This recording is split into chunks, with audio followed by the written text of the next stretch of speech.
In 1985, the Reverend Dwight Moore came to preach in this small church outside of Burlington, North Carolina. Recently separated from his wife and children, he had come to this small parish hoping to start a new life. Within a few short weeks, he befriended one of his parishioners, an attractive widow by the name of Blanche Taylor. He became so obsessed with her that he couldn't stop writing her name.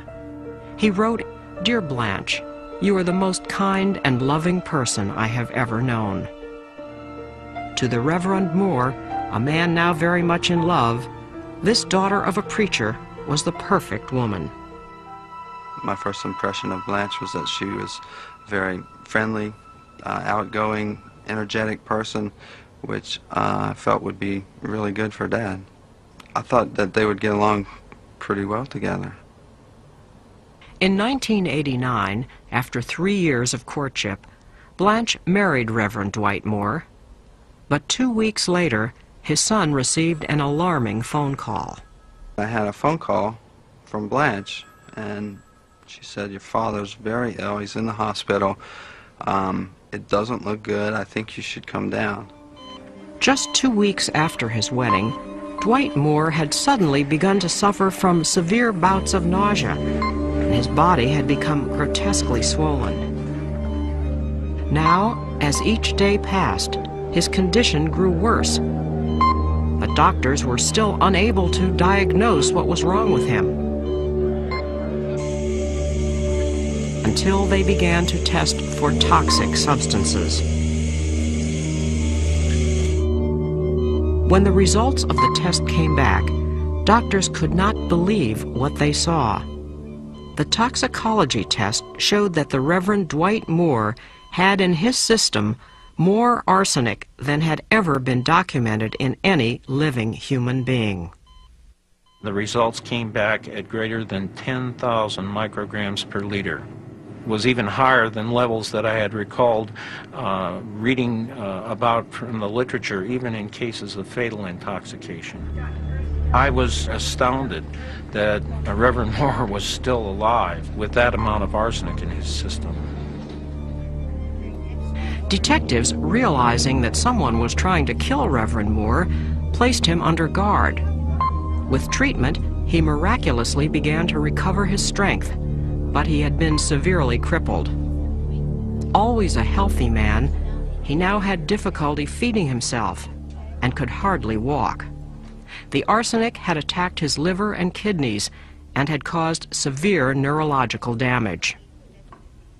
Detectives began to question the hospital staff, Reverend Moore's friends and family, anyone in the hospital who had access to him. Finally, they got to his wife, Blanche. When detectives began to look into her past, they learned that Blanche had been married to a man named James Taylor for 20 years. At the age of 45, he suddenly began to suffer from mysterious flu-like symptoms. 1 month later, he died from what doctors said was heart disease. Detectives also found that even before her husband had died, Blanche had begun a relationship with her boss, Ray Reed. The affair lasted 10 years, until he suddenly was stricken with a painful disease of the nervous system called Guillain-Barré, a disease that often exhibited the same symptoms as arsenic poisoning. Detectives felt that the death of her husband and that of her boyfriend were too much of a coincidence and warranted further investigation. They asked forensic pathologist Dr. John Butts to review Raymond Reed's medical records. When I did review his medical records, in my opinion, the presentation of his case, that is the way his symptoms started, and the clinical course he followed was basically a textbook example of arsenic poisoning. And I then recommended to the district attorney that he be exhumed and his body tested for the presence of arsenic. 5 days later, they exhumed the body of Blanche's former boyfriend, Raymond Reed, from Pine Hill Cemetery.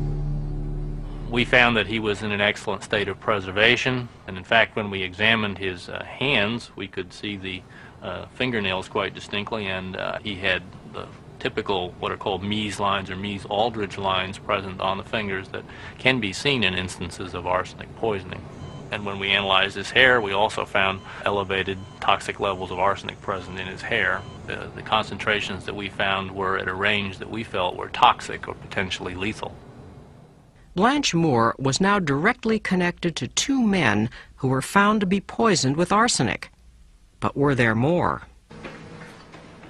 When they exhumed the body of Blanche's first husband, James Taylor, they were still able to find, even after 15 years, lethal concentrations of arsenic in his brain and kidneys. Soon after that, the bodies of her mother-in-law, Isla Taylor, and her own father, Parker Kaiser, were also exhumed and found to have high concentrations of arsenic in their bodies. Police now felt they had enough circumstantial evidence to convict Blanche Taylor. But there were witnesses. Nurse Wanda Moss testified that she saw Blanche feed Ray Reed cornbread and milk in the hospital, and that soon after he experienced fits of violent vomiting. Reverend Dwight Moore, emotionally drained but well enough to appear at the trial, reluctantly testified against his wife. Did you eat what she brought you? Yes, I did. What happened? Within approximately a half hour to 45 minutes, I experienced severe nausea and vomiting.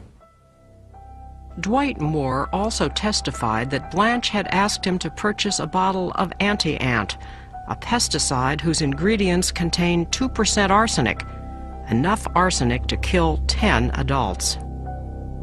But Blanche Moore, who had spent a year in detention awaiting trial, still maintained she was innocent. But in the press, she was now called the Black Widow. The most important thing is that every man in her life of Raymond Reed, Dwight Moore, James Taylor died or almost died from arsenic, and the only thing in common amongst those three men is Blanche and arsenic. On November 14th, 1990, Blanche Taylor Moore was found guilty of the capital murder of Ray Reed. That it is your recommendation as a jury, that unanimous recommendation, that the defendant Blanche Taylor Kaiser Moore be put to death as by law provided. May God have mercy on her soul. I think that there is reason to believe there are persons out there, perhaps who are still alive, such as Dwight Moore, who have been poisoned by Blanche Moore. And I think that she did this to many people in her life. I think she poisoned someone perhaps every year for 30 years, every day. The reports of symptoms of numb hands and nausea, symptoms of arsenic poisoning are reported by everyone, just numerous people that I interviewed who came in contact with her. Blanche Taylor Moore continues to protest her innocence while she awaits her execution on death row.